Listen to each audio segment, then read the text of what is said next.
All right, welcome back again. Another edition of the NFC Beast.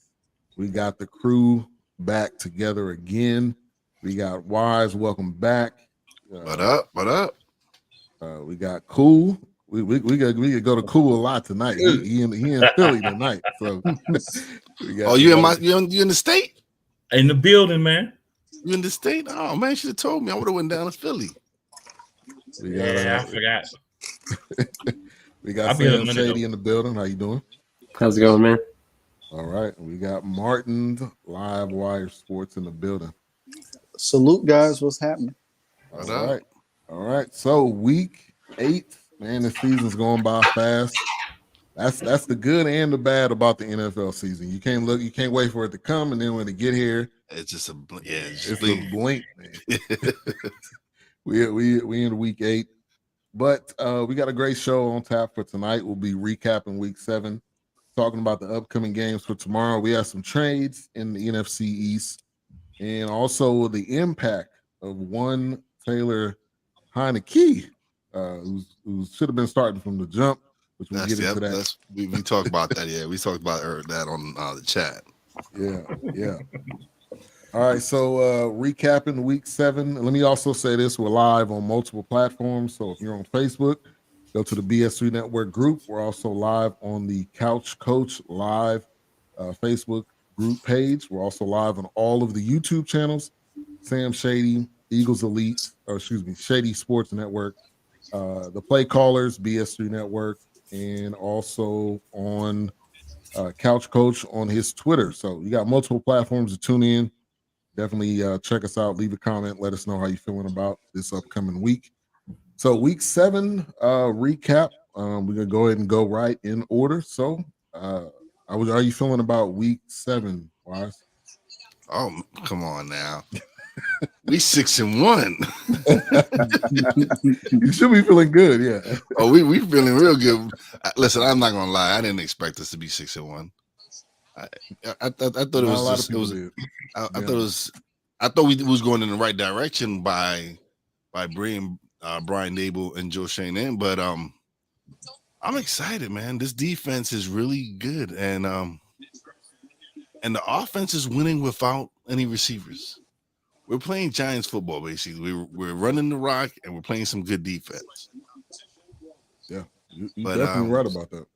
It was the Jaguars put a little scare in us, but that's what I expected. That, man, they're pretty up. They're a pretty good team. They're well coached now.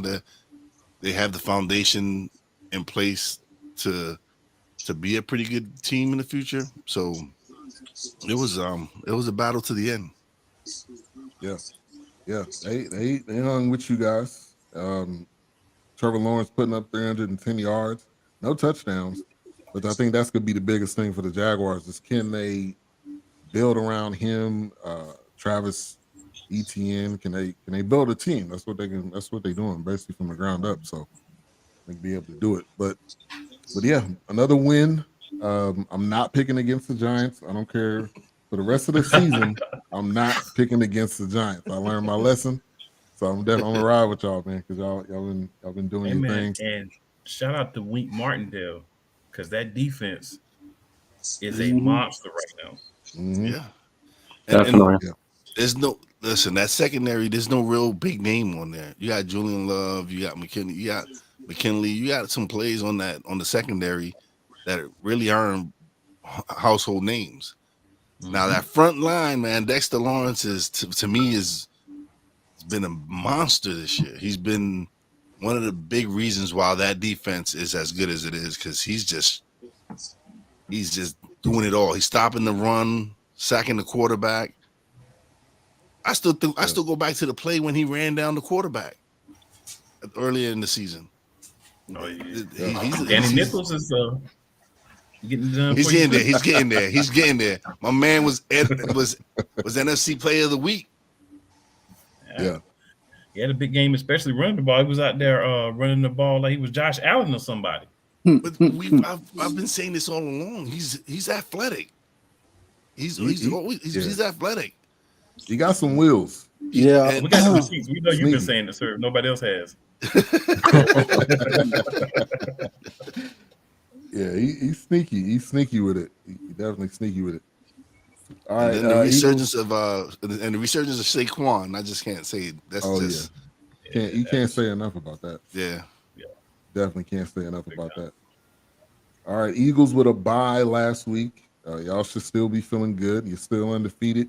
You've gained something, and you have not. We'll talk about trades, but you really haven't lost anything over the bye. So cool. And then Sam, how y'all feeling with this the bye week? I'm thoroughly encouraged. I like the move. I mean, I know Quinn is getting up there. I mean, I think he's 32 this season. And we cut off the back 2 years of his deal. So to me, this is a move that shows that Howie Roseman's all in on this season. We all know that Jalen Hurts is nearing the end of his contract. So here soon, we're going to be giving him a monster extension with the way he's playing. And that's going to close that Super Bowl window real quick if we're investing a lot of cap space in the quarterback position. So, we can't necessarily make moves like this going down the road. So I like that we're all in on this season. I've heard a lot of chatter that we're looking at running backs as well, including Alvin Kamara, which I think is a little bit too much for me. But I'd personally like to see like Cam Akers or really would like to see a Gus Edwards in Philly. That'd be awesome. You need that. Yeah, you need that bruiser, man. You need that guy at the goal line that's going to punch it in for you guys. Yeah, I just read that Alvin Kamara thing, and I just shook my head. I was about to jump out my window. I was like, come on, man. Is Sean McVay over there? What's going on? Well, man, I agree with Sam. I don't really want Kamara. Number one, I don't want to give back that first round pick. Right. Number two, I don't want to have to pay Kamara, and we've got legal issues that may be coming up with him. So I'd rather let that be. And he's kind of like another Miles Sanders, right? And catch the ball in the backfield. He runs. He's more of a shifty guy, not a power guy. I'd rather have, and I've been saying this like for 2-3 years, Kareem Hunt, who's got a mix of power, but he still can get out there and do some things. He can be an every down back if you want him. He's probably going to be going. He's definitely going to be going from Cleveland after this year. So even if we're renting him for the rest of the year to try to, get to that Super Bowl plateau, I can rock with that. I would love Cam Akers. You know what I'm saying? Young guy, still got a couple of years left on his rookie deal. So I'd love to bring somebody like that in. I would really love for the Eagles to realize that Trey Sermon is on the bench and maybe put him in the game sometimes instead of little Boston Scott and baby Kenneth Gainwell, who I like both of those guys, but they're not power backs. Trey Sermon is the power on the team. So we're out here looking for running backs, but we have a guy that we should be using that we're not using. Exactly. Former third-round pick just a couple seasons ago, too. And when he's got the limited opportunities that he's had to play, he's played well. He's gotten yards. He's been a bruising back. He's been up the middle, no cuts, no hesitating, getting the ball, reading the hole and going. So, I mean, why is he not seeing the field more? I'm a little concerned about that because that's somebody you already have that feels a role is needed, but it's like we're not feeling it. I love what Sanders is doing this year, but again, you get a ball to Miles Sanders on the 2-yard line and the defense knows it's coming, he may not get in the end zone. You get a ball to somebody with the size of Trey Sermon, he should be able to get that 2 yards. Mm-hmm. Use him. If you got him, use him. If you're not going to use him, then find somebody, but feel the role that's needed and don't just go get somebody to get somebody. That's my thing. Yeah. And I love the win deal, by the way. Love it. I mean, we can go get 10 defensive linemen. I love every one of them. So let's go. That's what you need. That's what you need Exactly. that's that defensive push that you need. Yes, sir. All right, so the guy that's got to be the most excited on this show has got to be Martin right now. So how you feeling? How you feeling about week 7, beating Green Bay? Man, can I get a Heineken for a Heinicke? You know what I'm saying? You know what I'm saying? Man, look, I've never been I haven't got nothing against Carson Wentz, but I feel like Taylor Heinicke has done enough to prove that he should have been a starter. Even back 2 years ago when we was in that COVID year and we won the East then, and we almost had a chance to upset Tom Brady, coming into coming to the even last year though. Yeah, that's what I said. Coming into last year, he should have been the job. Even though we had a flux, we had Alex Smith there coming. You know, all of this different changes. But Heinicke has proven. He even went this year to work out and try to get stronger, be a better thrower of the ball. And we spent $28 million just for Carson Wentz when we could have had that $28 million on a linebacker, a cornerback, more depth on the offensive line. So there was multiple ways. But Riverboat Ron, he makes these crazy decisions. But I was proud that Heinicke got in there because I knew if Heinicke got in there, we had a chance to beat Green Bay because Green Bay looking so flat right now. And our defense was playing. Our defense has been playing well, and shout out to all of our teams in the East because all of us have great defense right now, and we probably all our defense is probably in the top 10 somewhere in the category. So shout out to all our teams' defenses right now, and Washington is number 1 in the league in quarterback pressure. So we had, from the Philly game, we kind of like stepped up a whole lot to do different things. And I think Carson Wentz not Carson Wentz, but Taylor Heinicke, I think he should be the starter until the end of the season. And good or bad, you know what I'm saying? Because there are games on our schedule that we can win, especially going into the game against Indy. Now, the only thing is Cole Holcomb ain't playing. That's one of our linebackers. But Bostic, we picked up. He's familiar with the defense, so he could plug into that run stop. So we just gonna have to mix and match in that area because I know they're gonna rely heavily on Jonathan Taylor for Indy.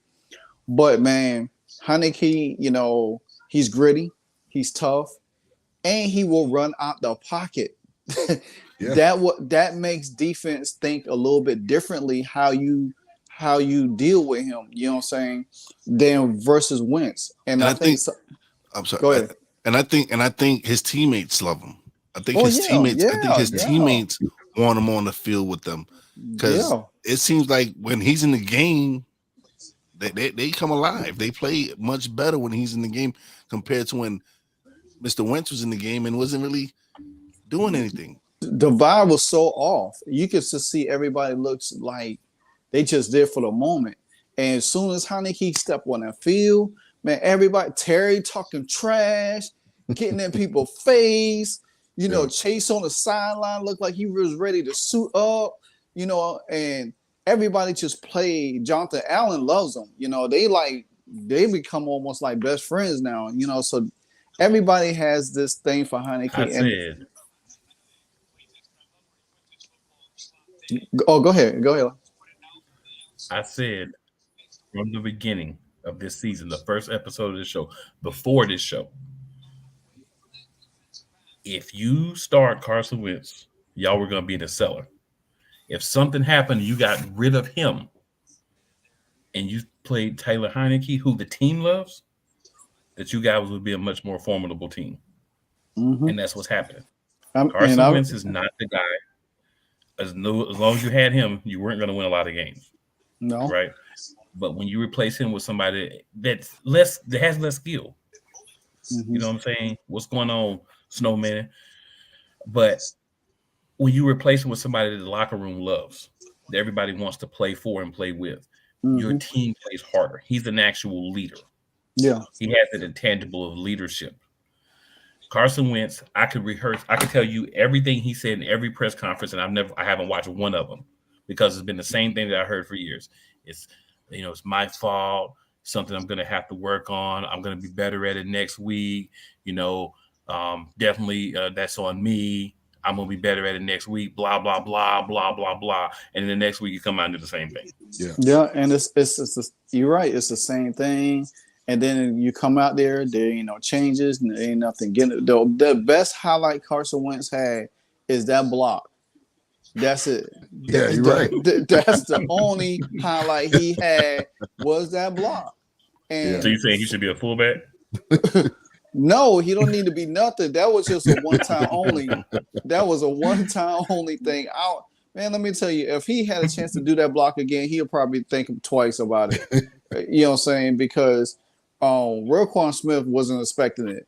So therefore he was surprised. Yeah, he was surprised. He was like, who was that?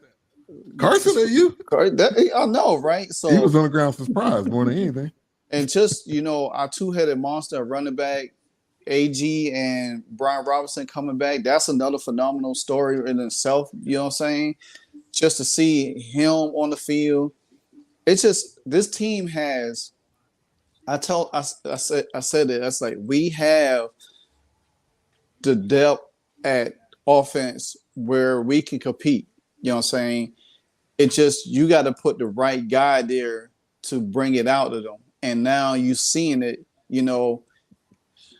I know we ain't doing no predictions right now, but I have this calculated in my head.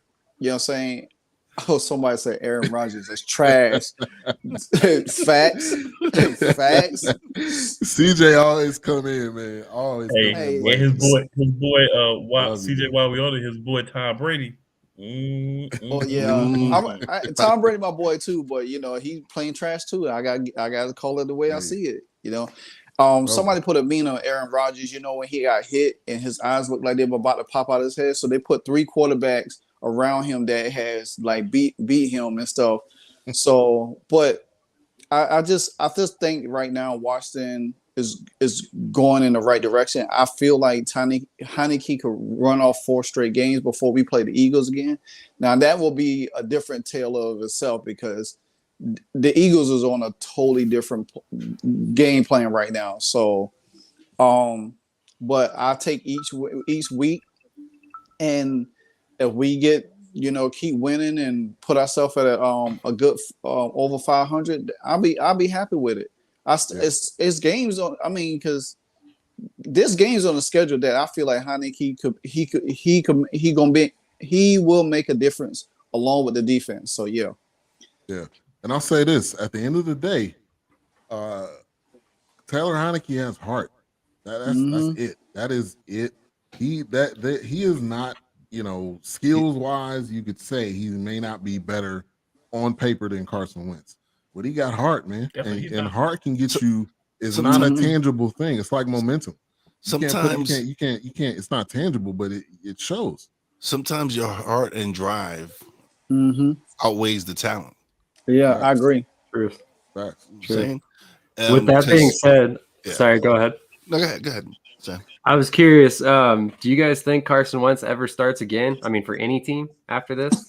There's somebody going to give him a job. There's someone going to give him a job. Somebody going to give him a job. Someone's going to give him a job. Yeah, he'd be not allow him to start. After all, you can't unless you just. He'll be a backup somewhere, and if that quarterback gets hurt, he might start again. That's what I'm thinking. I think that's where that's the only way. Unless they're tanking, that's the only way he should get a starting job. I'm gonna tell you, he won't start. He won't start another game for us for the rest of the season. Oh, especially if Taylor goes off on a winning streak, that's his job to lose. If he does or doesn't, they're always in a game with him at quarterback. You're not always in a game when Carson Wentz starting. And I think the other point, the other point is too, like you said, Martin, they wasted all that money. Just give Heinicke the job. And then spread that money around somewhere else. You just literally wasted that money because he's not coming back. Exactly. You could have gave some of that money to me and let me be like a flagship coach for the team. You know what I'm saying? I mean, like I'm looking for a career move right now. So hey, call me up, Ron. You know what I'm saying? Hey, I got you back, baby. You know what I'm saying? So yeah. So man, so I'm just saying, man, Heinicke is like. He's just that spark plug, man. It's just like it's like in basketball. You got a Dennis Rodman or Draymond Green or somebody that's just come in there and just give you that spark off the bench. Yep. That's who Heinicke is, and I think he was sitting there. He was patient, and he knows the offense way better than Carson Wentz. And how everybody rallied around Carson Wentz when he threw that touchdown pass to Terry. He threw that touchdown pass to not JD McKissick, but Antonio Gibson. Everybody just rolling, McLaurin was glad because he was getting shut out. Carson Wentz was literally freezing this man out. Oh, you ain't gotta tell me. I have Scary Terry on my fantasy for. I was upset. Well, you probably don't lost. Upset. How many games you lost already? No, see, I don't know. But the thing is, I got Josh Allen, Stephon Diggs, and Nick Chubb. You made up for it. Okay, you made up for it with them three. Yeah, for sure. Yeah, but that's that. Oh, go ahead. Malik Willis era starting in Tennessee. He's starting tomorrow. I just saw that. I'm ready. Sure. I've been ready from exciting. the beginning. Ryan Tannehill is like watching paint dry, man. It's not going to be exciting. It's not going to be exciting. He's not. Yeah. I forgot he was even playing. I mean, I'll be right back. He's been irrelevant to me for a long time. I'm sorry. He's probably a great person, probably cool to drink a beer with, but he's boring. Yeah, I mean, I cannot. That's the best way I can put it. It is like watching paint dry. That's very true, actually. Yeah. All right, so to the Cowboys with a big win. I'm not surprised. It was the Lions. I was just wondering how it was going to happen. Dak looked real rusty. I know it was his first game back. I get it, but I'm not. This next game, I'm not making any excuses. All right, you're getting paid $40 million a year, bro. Just do what we're paying you to do. But I think we was rusty early on. But the defense was the biggest thing in this game. Sam Williams from Ole Miss. That was one of the best draft picks we had in a while.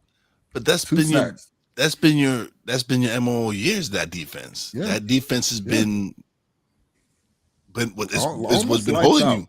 Yeah, it's been what's holding you together. It's what's been holding this team together. This is why you have the record that you have. Right. It's because of that defense. Right. Your offense hasn't been spectacular. Now, and to your point, Wise, we've been talking about this for months. 31 rushes, 140 yards, 2 touchdowns. Running game and defense. Yeah. Dak just don't lose us the game. Cooper Rush just don't lose us the game. Right. And we should be good. Now, Cooper, if Dak is passing a lot more than what he should be, is going to be some mistakes. And that's just the truth. I got something. And Zeke's out this week, right? Yeah, Zeke's out. Yeah. Pollard is starting. I think Pollard can carry the load. I definitely think Pollard can carry the load. Yeah. Pollard been waiting. He's been quiet. You don't ever hear Pollard talking about I don't get enough touches. He's been waiting on this opportunity. He's gonna shine tomorrow. Yeah. I've been saying this since the summer. I don't think Dallas gonna bring Zeke back after this year. I think he's Zeke. The offense when they first started him and Dak, it used to be a lot of Zeke. I mean, a lot of feed the beast. They were feeding them. Mm-hmm. But now, with Pollard in the mix, I think, I just think that they're gonna look to move him, sometime, going in next year because they definitely could find another running back in the draft, somebody fresher, somebody younger, and still keep Pollard there to make the offense a little bit more dynamic. They definitely need to add receivers, because you can't just rely on CeeDee Lamb. It depends on how and Michael Gallup. You don't know how healthy he's gonna stay through the season. So Dallas, I mean, like I said, all our teams got great defense. You know what I'm saying? With Dak back with Dallas right now, the defense gonna probably play a little bit to step up until he gets rolling again and everything. But I don't see y'all losing in Chicago this week. I mean, if y'all do that, I'm gonna take the star off y'all helmet. It should be removed from everybody's helmet if we lose again. Yeah. Hold on. Man, I got. Okay, so I know it's not Wednesday, right? But I heard someone has disowned the Dallas Cowboys. He said, "Oh yeah." Yes. He's disowned the Dallas Cowboys. Yes. You shouldn't have been a Cowboys fan from the beginning, man. You from Ohio. What you doing being a Cowboys fan? So the thing is, LeBron as a player jumps from team to team, so we should not be surprised that him as a fan jumps from team. That's like Drake. That's like Drake being a Cowboys fan. He's a Cowboys fan, a Yankees fan. Even though he owns part of the Red Sox, he's a diehard Yankees fan. Oh, He's a part Cowboys of the fan. Red Sox? I didn't know that. Yeah, he's just. That's like Drake. Man, whatever jersey Drake put on, they getting ready to lose. Okay, if he at the game, they're gonna lose by 20. So The only team that he's ever been positive for was that run for the Raptors. Mm-hmm. He's repping the city, yeah. But it was actually that fan. I don't know what that guy's name is, but he's a big time Raptors fan. He's always sitting courtside underneath the. I don't know what the guy's name is, but that super fan, that dude is, I think, giving them a bigger spark than Drake. Yeah, that Drake be put that bad mojo on teams. He be going from city to city. It does. Man, Drake. Like, don't come, Drake. No, don't come. Drake is a fan whore. That joke would be fair to everybody. Everybody. Hey, it's cause they got 30 jerseys in there. Why did you know this? Drake's a hooker whore fan.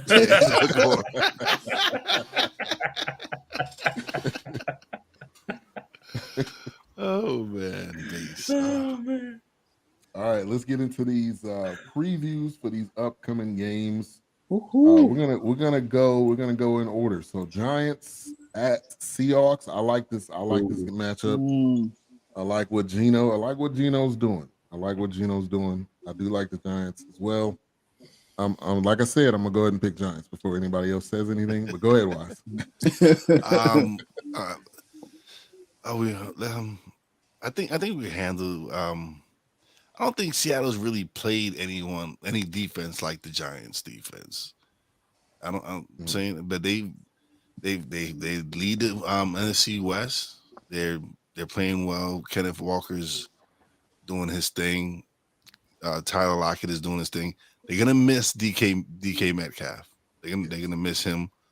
That defense has been playing pretty well, but I still think we have that running game that, even though that's one of their strengths is stopping the run, I think we still can run the rock on them. I think Daniel Jones is gonna have another decent game. I don't think he's doing what I expected him to do under Brian Daboll, and that's just not turn the ball over. And Daniel Jones is notorious for it. He was his previous seasons. He was getting stripped. He was fumbling a lot. His interceptions he threw some costly, but it was his fumbles, and I think he's kind of remedied that, and he's finally got a coach. Mm-hmm. That's what I've been saying. He's finally has a coach that knows how to use his talents. A real coach. A real coach, yes. Not a special teams. Not a special teams coach, yes. A real head coach. Special teams coach as well, man. But yeah, I'm going with the Giants. Yeah. All right. Anybody else picking otherwise? Not picking otherwise, but this is, I think, the only matchup of two teams that are both with winning records this week. Interesting. So this is supposed to be, statistically wise, win-loss wise, the best game of the week. Interesting. Geno Smith versus right. Danny Jones. You are right. I think that for Seattle, it's surprising. I'm glad Geno Smith's career has got resurrected. You know what I'm saying? He needed that, after all them drag-through years at the Jets. But I think Kenneth Walker could be that X factor for Seattle in this game. Now, how effective he'll run against the Giants front, don't know. But I think Danny Dimes is going to be that other X factor too, because he can run with his legs. And that's something I don't think Seattle has. I don't think they've really played a quarterback that's like really, really mobile that could hurt them. So with that being said, I'm not picking Seattle. I'm picking the Giants. So because I think I want the streak to keep going on. I want us to be the best division in football continually. And I don't see. All right, actually, I think this is where Seattle takes a step back right now. Yeah, I think it was going to happen sooner or later. I think Geno's and that whole team is riding on a high right now. Mm-hmm. But 100%. at some point, they're going to get punched in the mouth. I think it's going to happen. Well, cannabis. This weekend. Cannabis is legal in Seattle, so they always riding on a high. But it's legal in Jersey too, so that's true. Hey, With that being said, do you guys think Brian Daboll gets Coach of the Year this year? I think he deserves a lot of on the list. If we end up with more than 10 wins, 10, 11 wins, I definitely think he deserves Coach of the Year because no one. I think some of the predictions were they would win probably 5-6 games. Yeah, it wasn't high. I don't even think they had them winning more than 6 games. I don't remember anybody having y'all winning more than 6. Yeah, I would agree. Yeah. So right now, to me, him and Philly's coach because he is doing a fantastic job. I'm not gonna lie, he is doing a fantastic job. So between those two. That right there, that's your Coach of the Year right there. Yeah, I would agree. Yeah. I think Daboll gets the benefit of the doubt because of how the Giants did last year. Yeah. You know, we were in the playoffs last year, so people are going to look at Sirianni like he's just building on a foundation, whereas Daboll came in and immediately turned that team around into a contender. Yeah. A healthy Saquon gave him a huge boost. Yeah. Sure. Yes, sir. Yeah, and the defense. And great comment that you brought up, Sam, because just looking at the list, the odds right now, it's Sirianni 1, Daboll 2, Kevin O'Connell, Robert Salah, Mike McDaniel, McDermott, Pete Carroll, and Mike McCarthy. That's the list as of right now. So Mike McDaniel should not be on this list just because of what he let happen with Tua. They need to take him off the list. He won't be on the list for that. Exactly. I would be okay with Robert Salah getting it. He's been a solid coach, and those Jets have looked great this year so far. Real good. I don't want to toot my own horn, but I've been preaching the Jets. We're talking about the Jets before the season started. Yeah. Very true. Yeah. Hey, really, both New York teams this offseason had amazing draft classes. It was insane to see both of them work this offseason. I mean, I've always really been, fascinated with how teams attack the draft, and both of them did it to perfection this offseason. Yeah. Yep. Especially for the Jets, man. They have not had luck in the draft for years. The Jets got first 4-round picks. Because Breece Hall, even though he was drafted in the second round, to me, he was first-round talent. Yeah. He was the first running back taken, right? He was the best running back in the draft. Yeah. To me, that was a steal for the Jets. Yeah. And before he got hurt, he was showing flashes that he was going to be one of the top 5 running backs in the league. Exactly. Running and receiving. And even though they traded for Robinson from the Jags, they're still gonna keep them, right there. You still have Michael Carter from last year. Michael Carter's he's no slouch. He worked last year, did what he had to do. For me with the Jets, it's that losing Vieira is gonna be a big blow for them. He's been their best offensive lineman for the year, this whole entire season. So that's a big blow. Breece Hall is out, right, for the year. Yeah, he's out for the year as well. Those are two big blows that the Jets suffered. They kind of replaced Robinson. Eases the pain of losing Breece Hall, even though he's not. Breece Hall is a special talent to me. Yeah, but losing the lineman, your best lineman this year, that's going to be really something they got to figure out how they're going to. Very versatile lineman too. Let's see if that rookie that they drafted can really step up. Yep. Yeah. And they're playing the Patriots in New England, in Jersey. So that'll be a good game on CBS tomorrow. All you got to tell me is you're playing the Patriots. And I'm cheering for you. And Sauce Gardner is actually showing me that they made the right choice when they drafted Sauce. Oh yeah, yeah, agreed. Speaking of which, he got the best nickname. Sorry, go ahead. I said, and he got the best nickname. Definitely. For this Jets game, something to watch. I just noticed that they brought up Chris Streveler, who's a 4.45 guy as a quarterback. The Patriots have been gashed by running quarterbacks all season long, so I might be watching the Jets game because I think they might get some interesting packages in there with Streveler as a quarterback on some design runs. Good point. Yeah. And then especially wonder how the Patriots going to bounce back after that,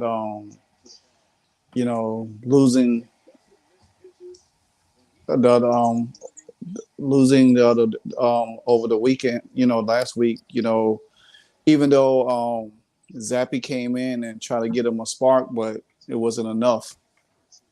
So it's some disappointing Patriots fans right now. They are probably crying into their pillows. They're probably talking them off the ledge right now. Probably. And I am just sitting there smiling, saying, "Yes, give me your tears." Yes. Give me that bucket. Give me that bucket of tears. All right, let's get to the next matchup. Steelers at Eagles. We're gonna go to the one and only Cool in Philly right now. So excited, man. I think it's a big game. Obviously, it's a rivalry game, right? It's the two teams from Pennsylvania. So, there's always that. Steelers haven't won in Philadelphia in a while. Definitely want to keep it that way. But you don't want to get, too inflated, too confident. It's still the NFL. It's still a team of professional football players.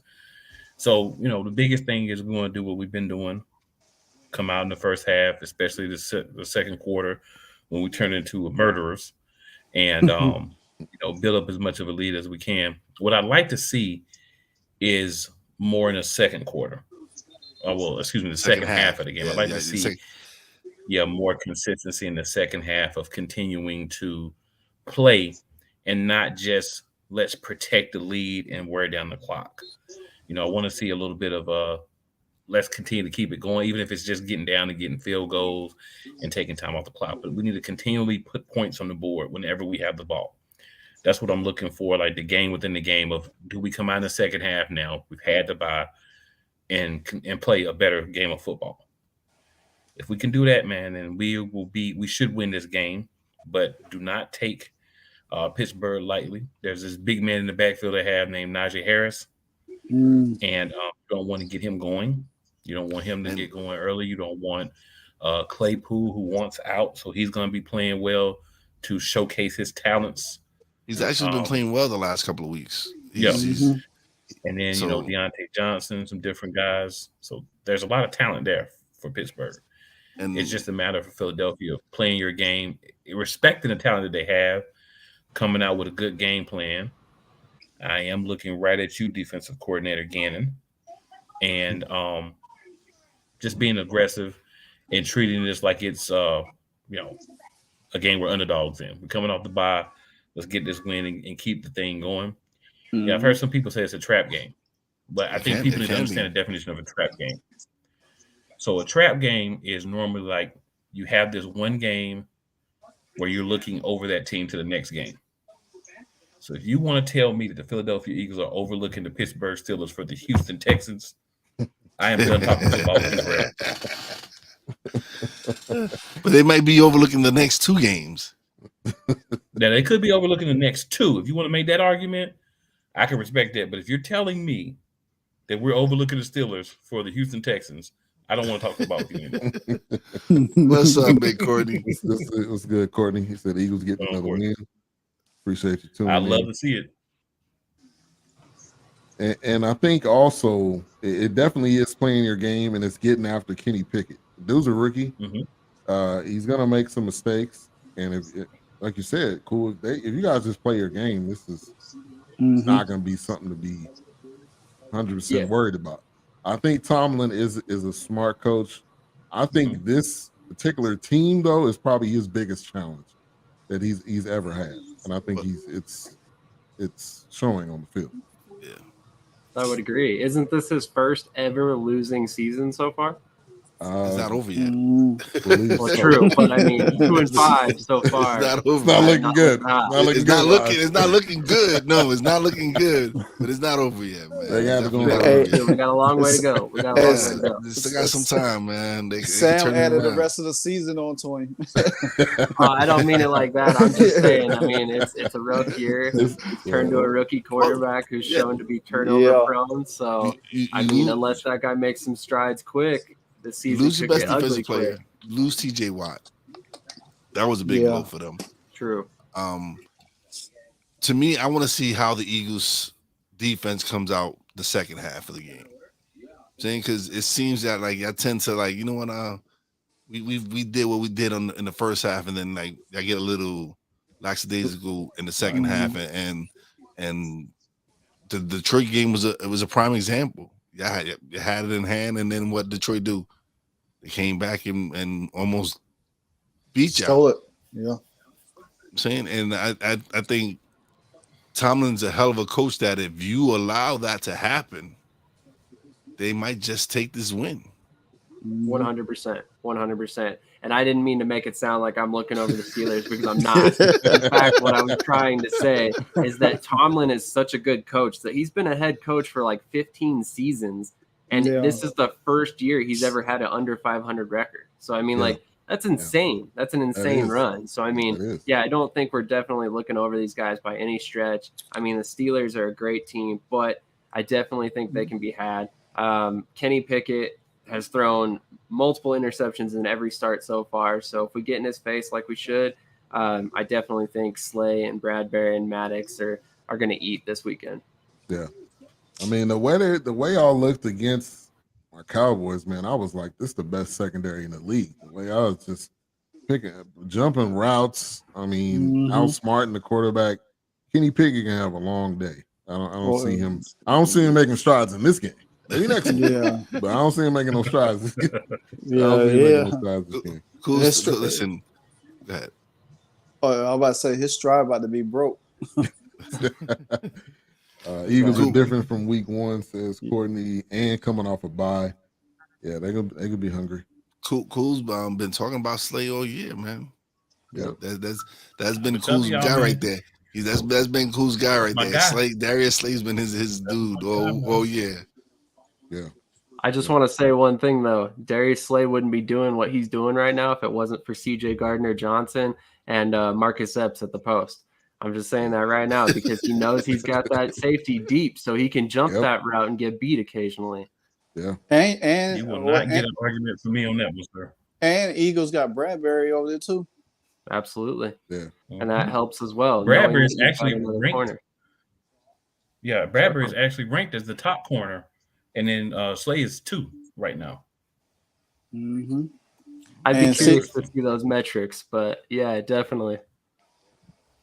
See, and that's where Ron Rivera wasn't so stubborn. He could have had Bradbury, and we could have got rid of St. Jude took William Jackson's spot, and we could have used Bradbury to take over Fuller's spot, and we would have had 2 solidified corners. We already got the safety position taken care of because Cam Curl is the highest safety in the league right now, highest ranked safety in the league. So that other corner is kind of like hurting us, and Philly got them all. Can I borrow one for a while? We'll pass. We're gonna need them for the long haul. We'll pass. Right. But I don't see Philly losing this game. I mean, it's not like how I think Tomlin, he's gonna coach them up. They're gonna play hard for him and everything.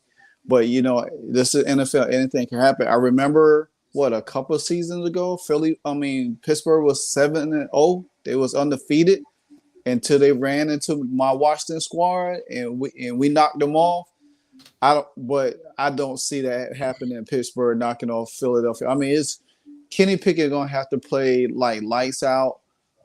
Yeah. It was his best game of the season. Yeah. His best game of the season. And the thing about it is that Mr. Trubisky ain't gonna do it. He's not gonna come in and say the day like he did the last time, over Tom Brady doing.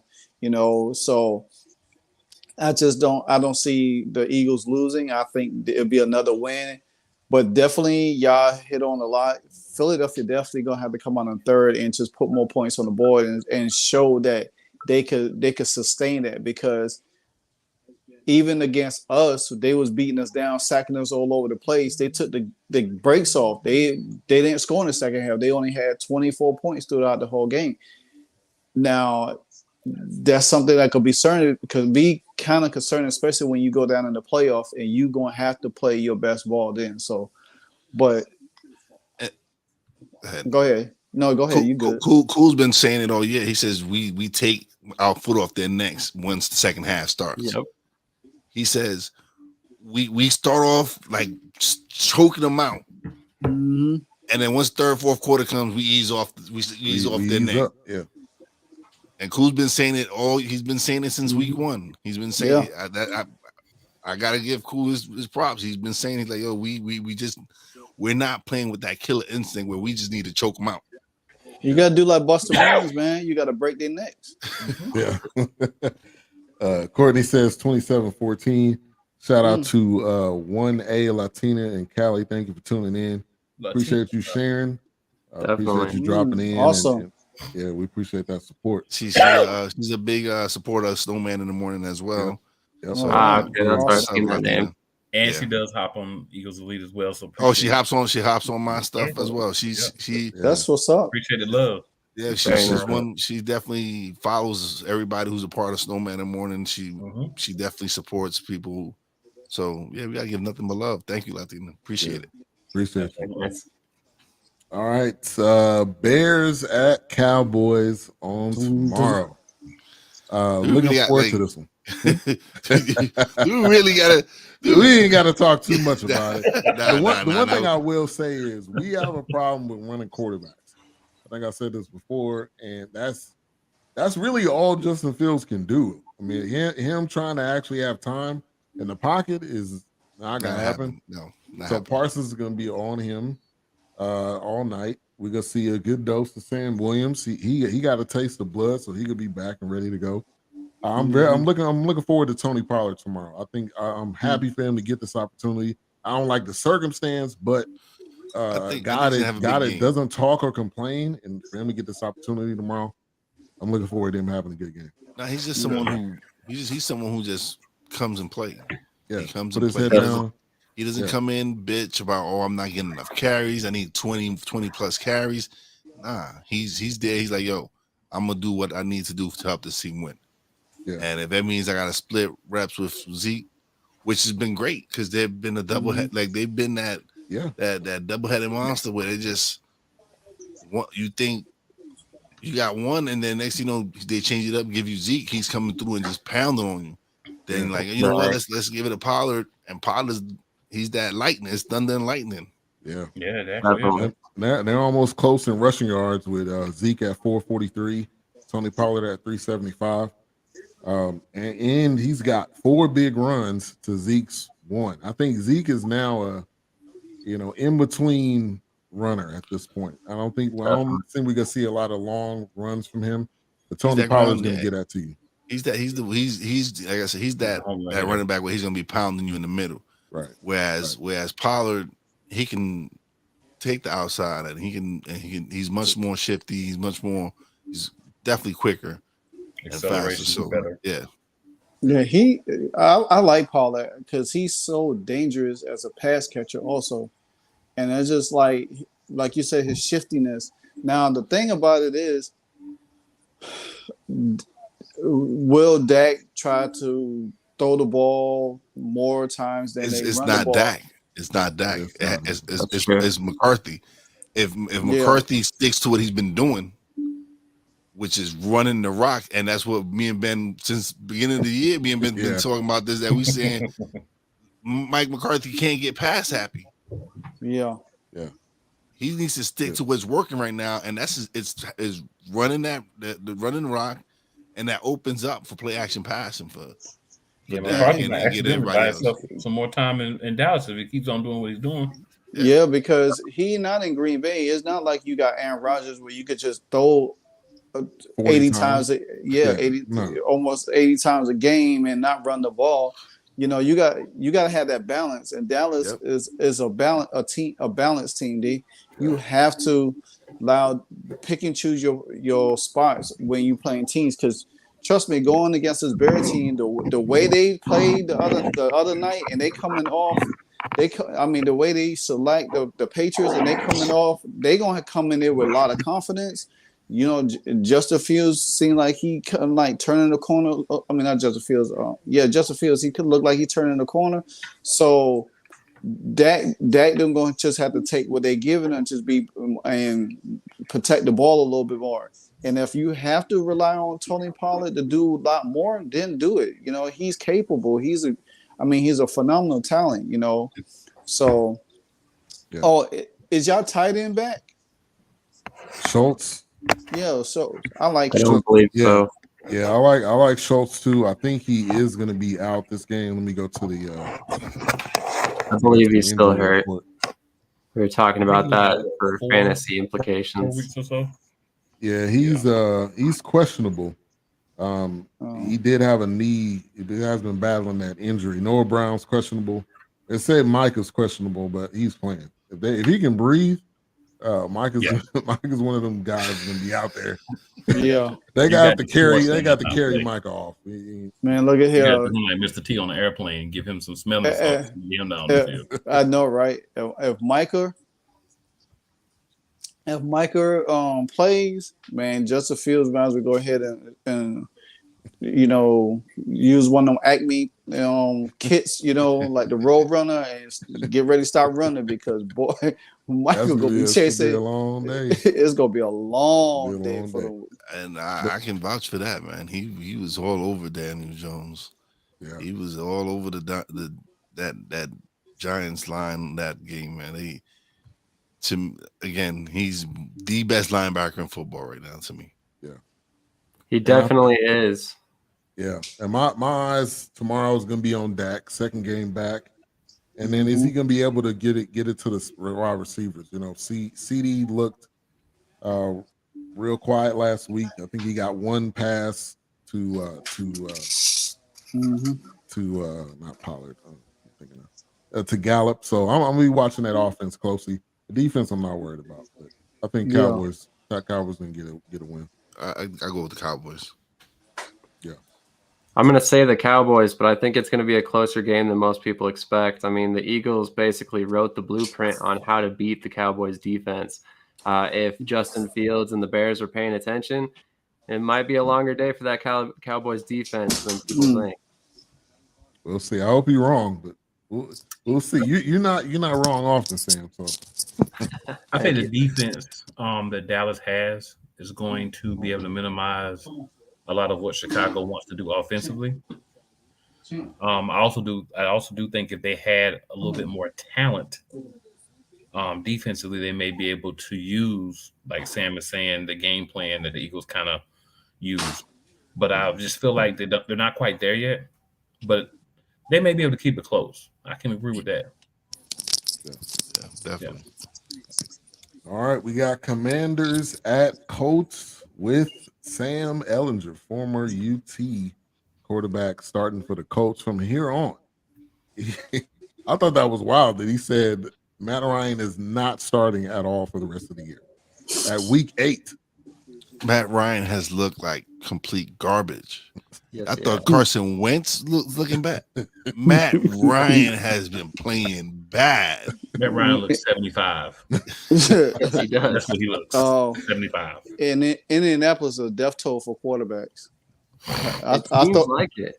I was like, man. I mean, the only person that probably did well is Phillip Rivers, but he was like 305 years old by that time.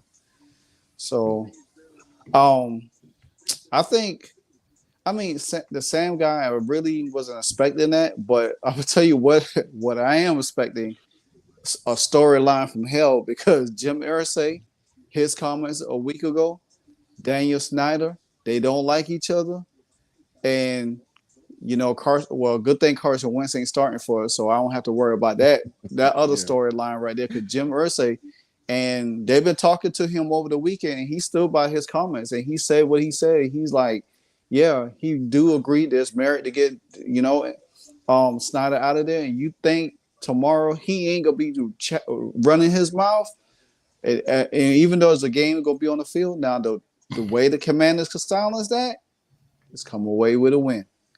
And I think we got the right guy in place to take care of that. I think this team knows what's going on. I think they're going to come out, focus, They want to take it to them. Like I said, our defense is, number one in the league, quarterback pressure. So we just gotta,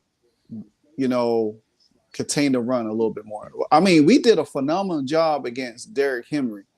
Even though somebody said the matchup is Jerry Sabers, I agree. That's my man Al. Casual highlight. I agree with you.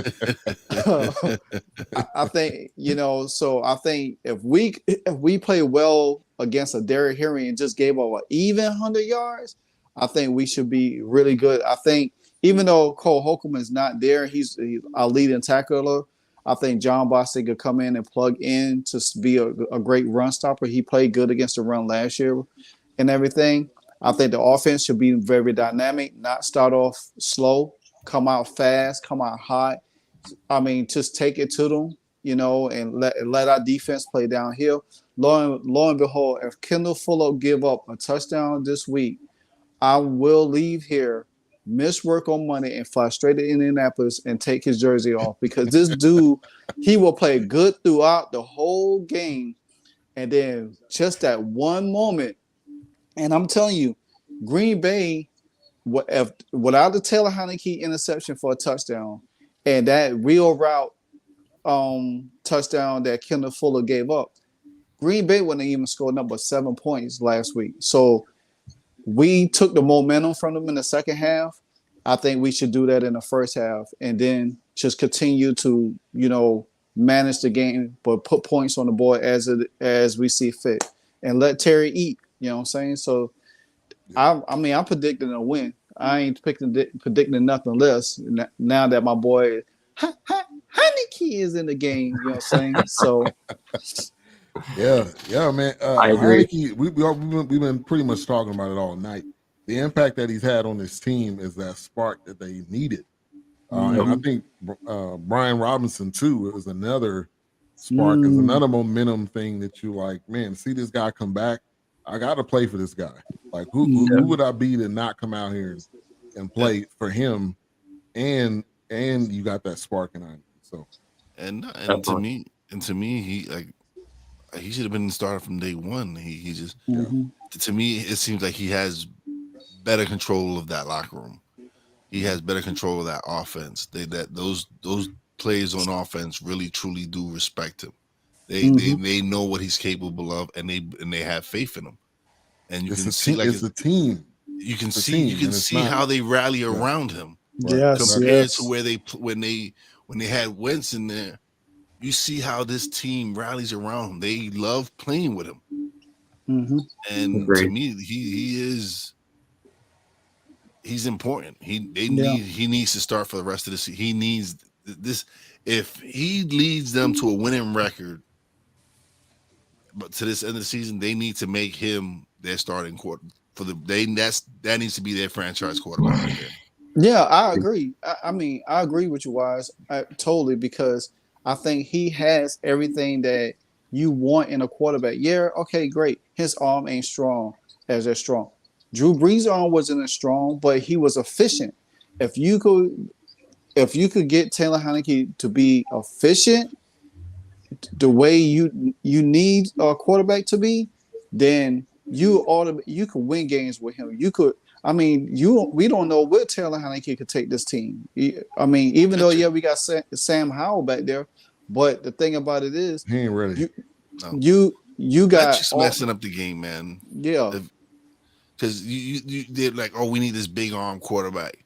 But look at some of these quarterbacks that did have big arms. Ryan Leaf, what did he do? Nothing. So all that thing about having that big strong arm down the field and all that. Nah, I don't think that I don't think that's what you truly. That's not what is, to me, the most important thing.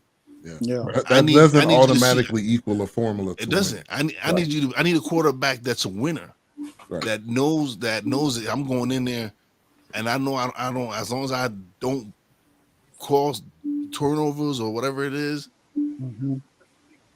that we win and we winning and managing the game. To me, he does that well. Yeah. I he agree. plays within himself. He doesn't try to be something he's not. And to me, that's what has his teammates loving to play with him. Because if you look at Terry and all these dudes, Terry, the early in the season, he's been doing nothing. Yeah. He hasn't been getting the rock. They talking about your lead. This is one of your top receivers last year, the last few years. 1,000 yards, 3 years straight. Yep. That's true for Logan Thomas as well. And I mean, he wasn't really getting the targets he normally would either. Nope. And now, you know, Logan Thomas, he's kind of nicked up again. And Cole Turner, I think he's out because of concussion. But I love Amari Rodgers. I mean, he reminds me so much of Vernon Davis. And the dude is fast and big. He could catch the ball, and I want to see him more in the game. You know what I'm saying? And then I think De'Ami Brown is back, but Jahan is not. So that's another weapon on the field for Taylor Heinicke.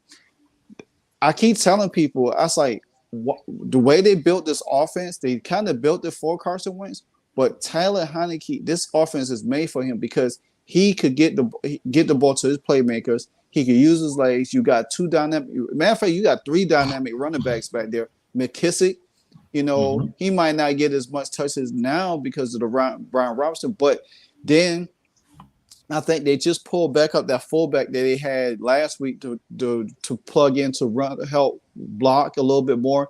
So the offensive line has been getting a little bit healthy. So these are the things that could help Washington grow, you know, capitalize on and win some games. You know, yeah, we got our division games. That's always tough.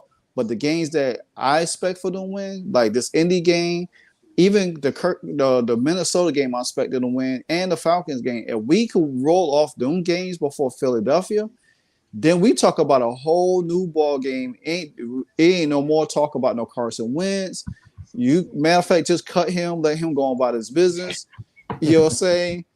Yep. I'm just dead serious because what? You think Taylor Heinicke go roll off four wins straight, and then you go switch back and bring Carson Wentz back in there? No. You think Ron Rivera think he was cussing at that press conference? Now, Daniel Snyder might be stupid enough to do that though. Yeah, but he going off of a name. He must not be watching any games. I think you the ain't fan going base off what's on the field. I think the fan base will be up and roll. Be just upset. They will be tight about the fact that this man who proved last year he can play in the NFL, leading them to the playoffs, having that winning streak that he had. To me, he's the real deal. He is what you need at quarterback until you feel that Sam Howell's ready to take over the reins. But right now, Taylor Heinicke should be the man in Washington. Yeah, I agree with every word each one of y'all say. And if that's why Daniel Snyder needs to get going because his decision making put the keys down and step away. Just matter of fact, put it down. Cash your check and be out. Cash your check. You know what I'm saying? Your check on the way out. I know, right? I mean, just say, hey, you know what? I'm done. I can't fight no more. Because every decision he makes with a quarterback, it becomes bad. It becomes a disaster. Yeah. The only one that I agree with that kind of worked out, and we never know because he got injured, is RG3. We never know what that could become because RG3 was a special talent, you know. So Shanahan ruined him, Yeah, they ruined him. Boy, they ruined him so good. I mean, so I besides that, everything else from Dwayne Haskins, bless your soul up in heaven, you know. I mean, and the Carson Wentz thing, stay out of the quarterback room. You ain't no quarterback. You know what I'm saying? You just leave it alone. Let somebody else, you know. So, but yeah, I agree. Let Heinicke do what Heinicke does, you know. So hey. Yeah. I did say this though. If our division keeps winning and Washington do get on a winning streak, man, we might have 4 teams in the playoffs. Yeah, I mean, It's not far fetched, That It's would not, be especially where this trend division- setting. Yeah, it yeah. would be. Yeah. And you know, we NFC East, we set trends, baby. You know All what you I'm gotta do is look down. We them beast. saying? Yes. Right. Exactly. Right. Exactly. So I mean, that would be something special. I'm, you know, I know it's a long season, but hey, I would love to see it happen. Yeah, that will make the season even more interesting, especially for us. All right, so last topic of the night, the NFC East trades. We already kind of touched on one of them, but I'm gonna go to Wise first with Tony getting traded. He just didn't fit in with the new regime. He's talented. He hasn't been healthy though either. Yeah, when he was on the field, he was dynamic. His issue was he's been healthy. He hasn't been healthy. Well, he says that he's been healthy now. He said he's healthy now, and I think the Chiefs got themselves a baller. They got themselves a play. I think they're gonna use Wan'Dale Robinson the way they wanted to use him, because Wan'Dale Robinson is a very talented receiver. He's like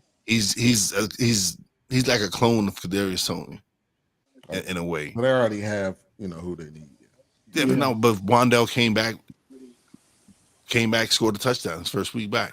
Yeah. And to me, if we can get that big play receiver, that one that can stretch the field for us, it's going to open up the field. It's going to open up the field for Wan'Dale Robinson. He's that dude he can come across the middle, get them little passes and break it out, because he's a little speed demon. Yep.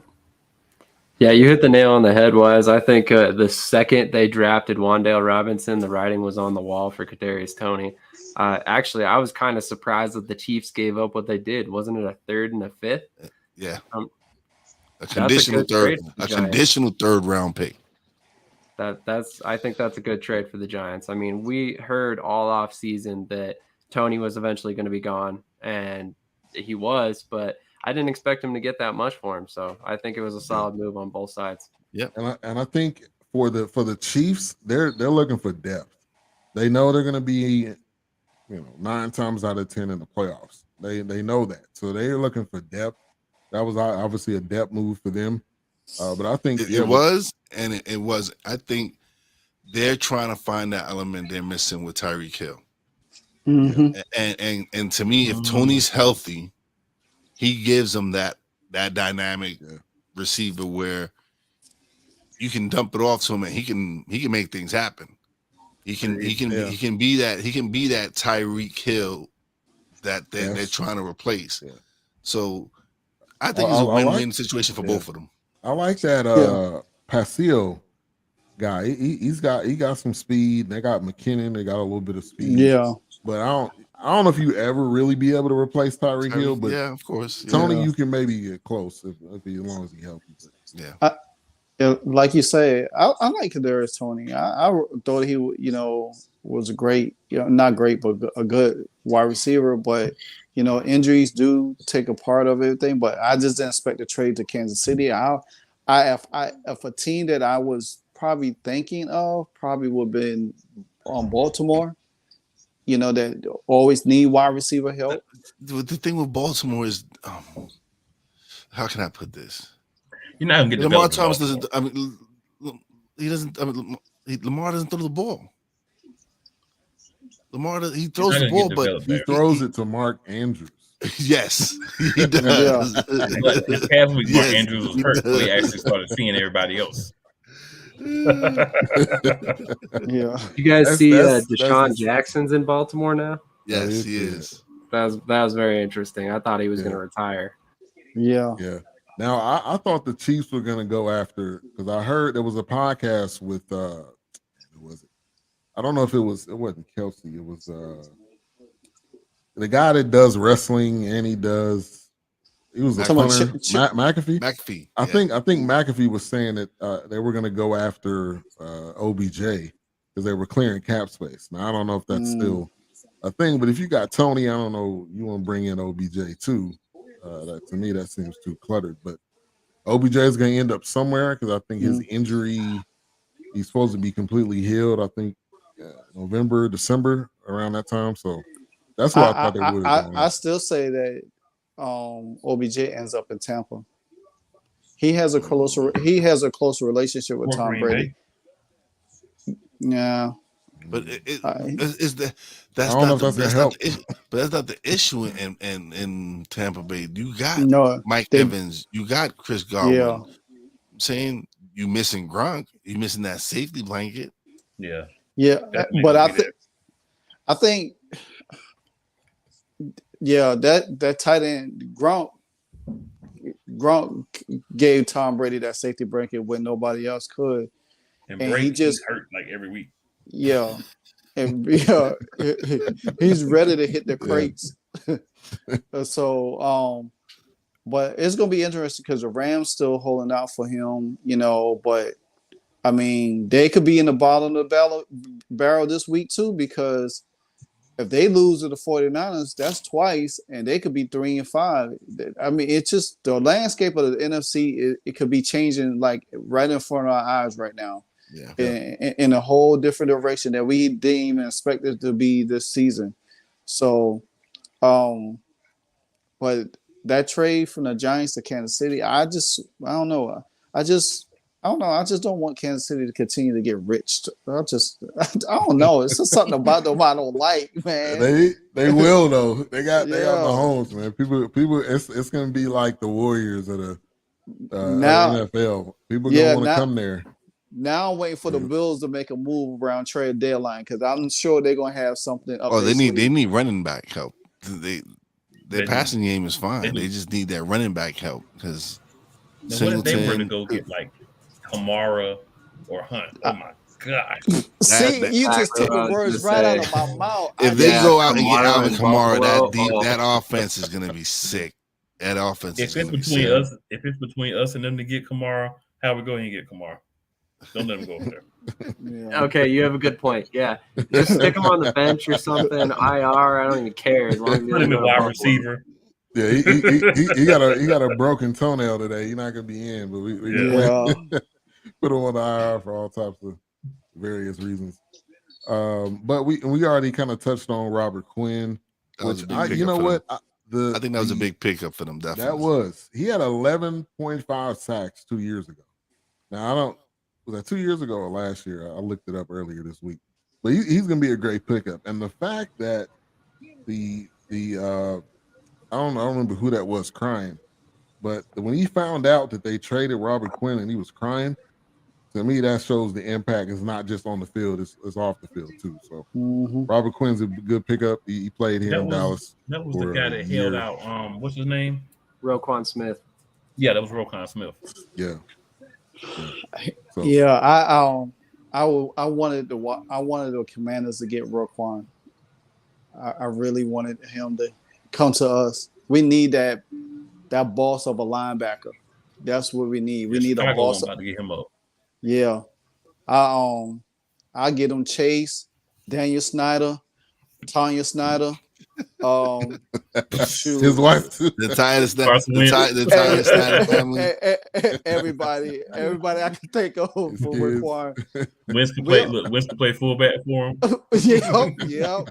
Long as we get whatever we want out of the deal. Yeah. I think William Jackson could be he's up to be traded. I know teams was requiring about Antonio Gibson, and Ron Rivera said no, he's not going nowhere. So I'm glad he shut that down because sometimes they mind think like the wind. It blows this way one day and then it goes the next way. So I leave our good pieces alone. But you can have Fuller and you definitely can have William Jackson. I'm all for them. But the special victim units going. Shoot. Man, SVU all day long. One on the bench talking about his back hurt. No, you about to be gone, buddy. We gonna shoot you with some Thorazine and get your back right so you can get up out of there. In the last trade, Hankins going to Dallas, which they've had a problem with the run game. Hopefully Hankins can come in and basically clog that up. We had Neville Gallimore. I don't know. I haven't been hearing his name these past couple of weeks, but hopefully Hankins They showed him at practice, so hopefully he's able to add. But the trade deadline coming up this week, November the 1st. So we'll see what trades we have. Tuesday. Yep. We could definitely be talking about those next week. Yep. Any other final words, comments that you guys have before we get out of here? Yeah. Check out NFC Beast on the BS3 network. On where are we at? We're on Cool's, right? What Cool's? What's yours? Yep. We're on Eagles Elite. And Sam, are we on yours? Yes, sir. Shady Sports Network on YouTube. Oh, we got to work and put it on. Yeah, I'm about to say we're just trying to get it on yours, and then we. Well, I put the replay up on mine, so that's different. But if we can go live directly to it, then that'll be good.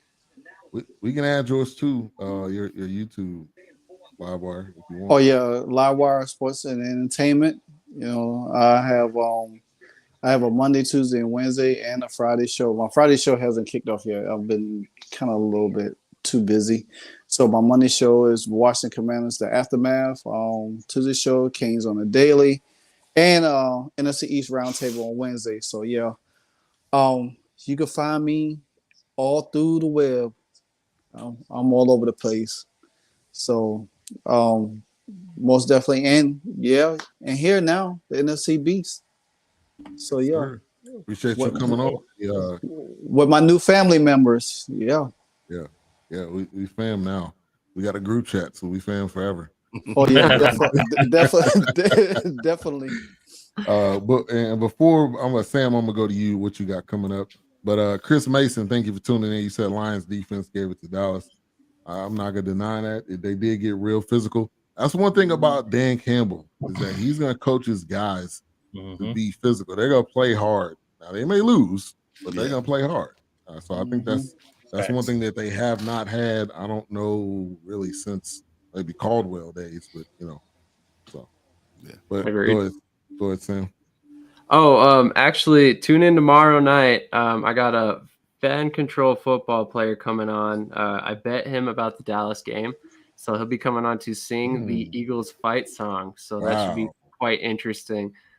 He's also going to be coming on and talk about his career as well. So if you want to learn some more about Shun Thomas, a running back from the FCF, actually the FCF's fastest man, definitely should tune in tomorrow at 7:30 p.m. Mountain Time, 9:30 p.m. Eastern.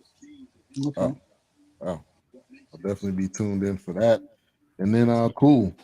Final words. Monday I'm free. Tuesday, the NFL Matchup Madness on the Play Callers channel. Wednesday, Eagles Elite podcast. Friday, Play Caller Sports Talk. Also the N1 podcast. And then here Saturday nights, NFC Beast. Hey, enjoy cool. Enjoy it tomorrow, man. Get some pictures, and we'll definitely be talking about it next week. Your experience in videos, wilding out. If I have a voice, look, I might be on all my shows next week. Like, make sure you don't follow the crowd and start throwing batteries and stuff. All right, no batteries, and I'm not climb no poles. Don't climb no poles. The only place where they got to grease poles, man. I never understand that part. But anyway, thank you everybody for tuning in to the NFC Beast. Make sure to like, subscribe, and follow all of our pages. We'll be back next week with another episode. And until then, we will see you guys when we see you. And have a good night. Have a good weekend. All right. Later.